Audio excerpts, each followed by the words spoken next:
Du'aa fi fuudha waliin eeganidha. Kanaaf hin eegale. Lammaffaa iftuu wajjin si argate jennaan daaraa booda roobsi galu.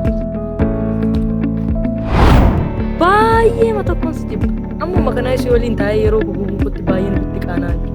Isi kan koo kanan ta'e hin dubbatamu kan koo.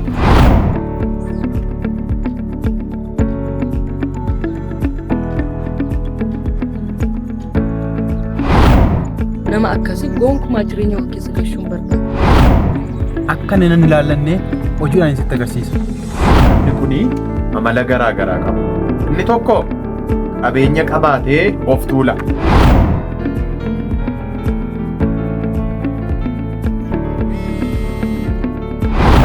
Keessa namaan beektu keessa qabattee nama laatti jira.